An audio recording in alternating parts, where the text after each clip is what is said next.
Good evening, everyone. This is Urhobo Bible Reading platform. Today I'm reading Matthew chapter 9, verse 23 to 26 in Urhobo language. Obi ri Matthew uyomi royin irinrin awo royin ujegbera rite ujegbesan. Verse 23. Ọ̀kìrí Jésù ríwote uwebi re olotuna rọrịwọ mre ikwu rikwenu re ovie kugbe otu rido. Verse 24.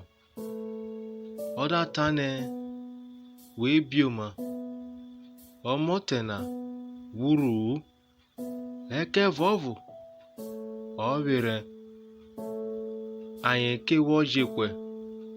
Verse 25. Eke vovu ọkị rọwọ ge anyị ru otafenu ọda ru uwemi ọda nyọrọ ụbọ ọmọtena degwevre. Verse 26. Usi royin dekperi ru asa ejobi wekobiro.